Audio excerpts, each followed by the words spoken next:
Il y a de ça maintenant presque 10 ans, la saga Mad Max faisait son grand retour au cinéma avec le film Fury Road. Dans ce film, on a pu découvrir le personnage de Furiosa qui était très apprécié par la presse, par les fans et également par son réalisateur. Si bien qu'aujourd'hui on se retrouve pour parler du film spin-off sur ce personnage.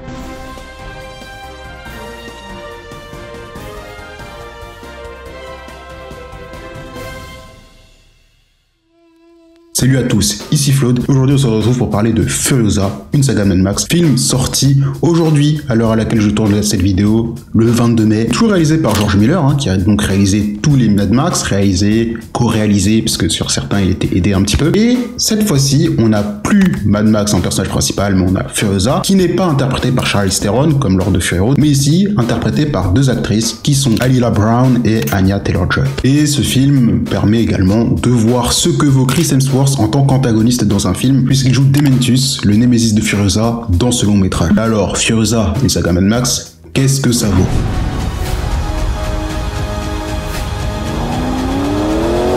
Tu te souviens de moi?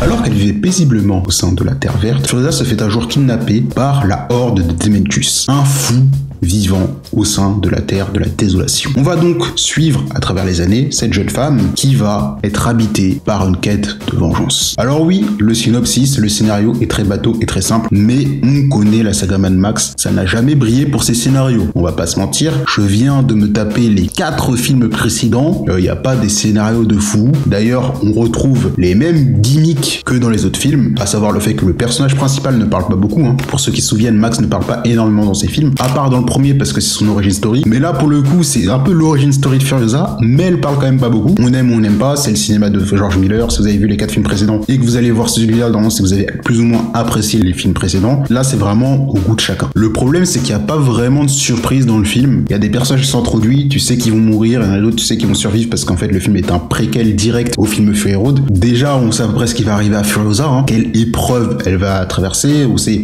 qui elle va rencontrer à travers le film, et c'est pour ça que le film ne suit vraiment pas pour le scénario. Par contre, le film se suit pour les personnages. C'est assez intéressant de voir l'évolution de Furiosa. Bien joué à Alila Brown, qui est la jeune actrice qui interprétait Furiosa quand elle était enfant, parce que pour le coup, pour une enfant acteur, je trouve qu'elle jouait plutôt pas mal. Je trouve qu'elle jouait assez bien les émotions. En plus, Furiosa, c'est un rôle qui est assez sombre pour une gamine. Donc moi, j'ai trouvé franchement que c'était lourd. Après, côté de Chris Hemsworth, j'ai eu des PTSD. Là, Chris Hemsworth, il m'a mis des syndromes post-traumatiques de Thor 4. J'avais l'impression de voir Thor, entre guillemets, le mec du MCU là, qui ne représente pas du tout Thor, et ça me montre encore plus que le Thor du MCU est un guignol, parce que Dementus est un guignol, et dans le film tu vois que c'est un guignol, c'est exagéré, on voit que c'est un guignol. Pour jouer le guignol, du coup il joue exactement comme Thor avec les films de Waititi, ça appuie encore plus ma haine pour Thor 3 et Thor 4, mais ça, c'est un autre sujet. Mais Dementus reste quand même assez marquant, je pense que ça doit être l'antagoniste de la saga le plus marquant, le plus impactant, parce que c'est de lui dont on se souvient le plus. Celui d'avant c'était peut-être Immortan Joe, honnêtement,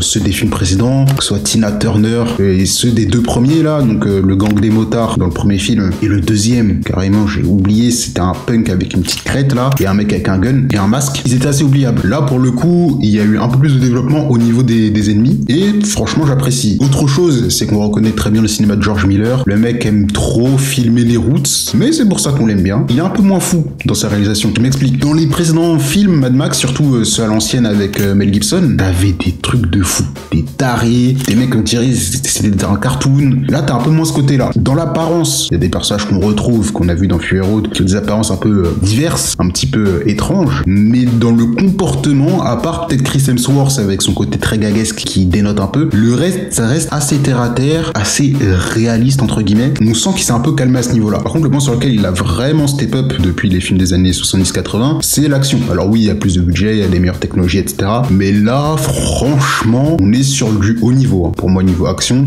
il y a une scène en particulier dont je parlerai en section spoiler, qui pour moi c'est la meilleure scène du film, et c'est une très bonne scène d'action. Moi j'ai bien aimé cette scène d'action là. J'ai bien aimé aussi l'ambiance sonore, l'ambiance musicale, avec toujours le petit thème. Alors je sais pas à partir de quel film il a mis ce petit thème là, thème instrumental, mais en fait c'est comme si tu démarres un moteur.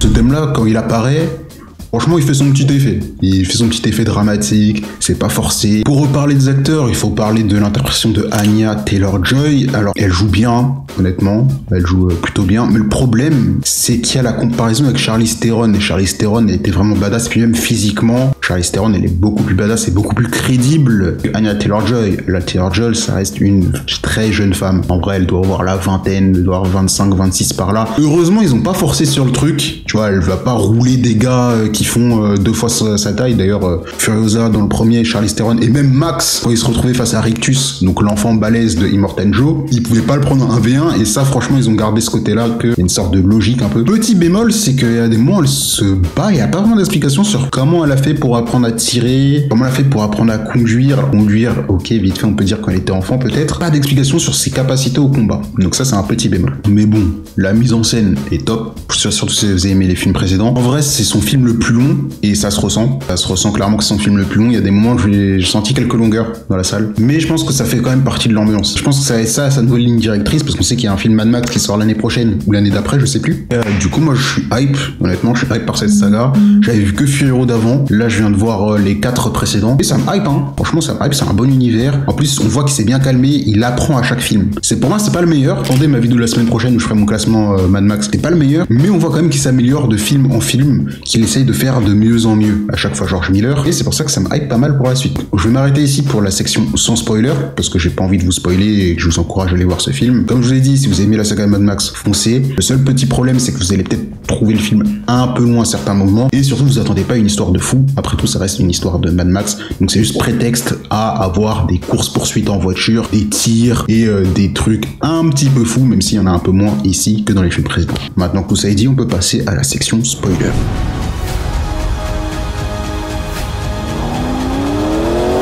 Tu te souviens de moi?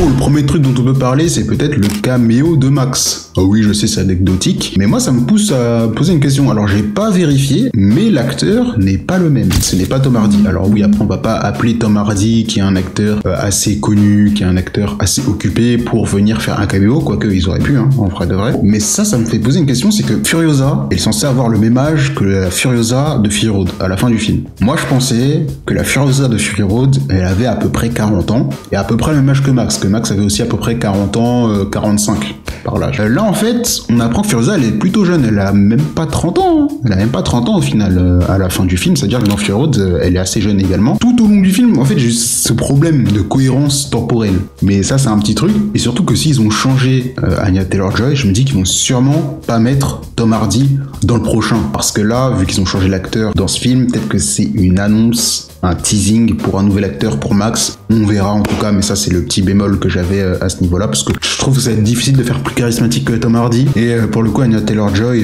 elle est moins charismatique que Charlize Theron, mais je pense pas qu'on verra Furiosa dans le prochain. Pour moi, la saga Mad Max, faut qu'elle continue comme les précédents films, c'est-à-dire le personnage principal, c'est Max. À chaque fois, il se balade, il découvre des nouvelles personnes. D'un film à l'autre, il y a pas une personne qui reste. Hein. Alors Chris Hemsworth, pour revenir sur Chris Hemsworth, son côté un peu gaguesque, il était parfois un peu trop gaguesque, notamment sur sa scène de mort. Sa scène de mort là à la fin.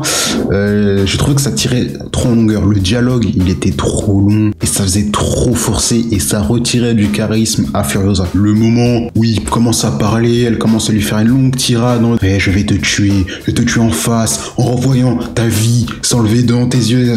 Arrêtez, abrège ça et tire-lui une balle dans la tête. Après, j'ai bien aimé la façon avec laquelle elle le tue au final, où au final, il est pas encore mort, hein. Techniquement, dans Fury Road, je pense qu'il n'est pas encore mort. Il a juste un noyau, c'était le MacGuffin du début du film, hein. Une espèce de noyau qui est censé signifier qu'il y a de la vie quelque part. Elle lui a planté dedans et il y a un arbre qui lui pousse dessus. Donc ça, c'était assez bien trouvé. Et puis ça rentre un petit peu dans le côté un peu fou qu'ont les autres Mad Max. Donc ça, c'était cool. Un truc que j'aurais aimé voir dans le film, enfin, lors de mon visionnage, c'est Octobos. T'as ce personnage-là de Octobos que j'ai trouvé assez stylé, hein, en termes de design. Enfin, je veux pas dire carré design vu que c'est du live action, mais en termes de costume, je le trouve assez stylé. Et vu qu'il avait un petit peu un problème avec Dementus, je me suis dit qu'il va peut-être avoir une rivalité qui va se former entre les deux. Peut-être qu'à un moment, il va se rejoindre à Furiosa et que ça va partir en steak. Et au final, non, pas du tout. Au final, ils l'affrontent et ils le tuent lors de ce qui est pour moi la meilleure scène d'action du film. La scène où ils sont sur l'espèce de camion-citerne, si on peut appeler ça comme ça, le véhicule que conduit Jack. Cette scène, elle est très bien. Cette scène, elle était vraiment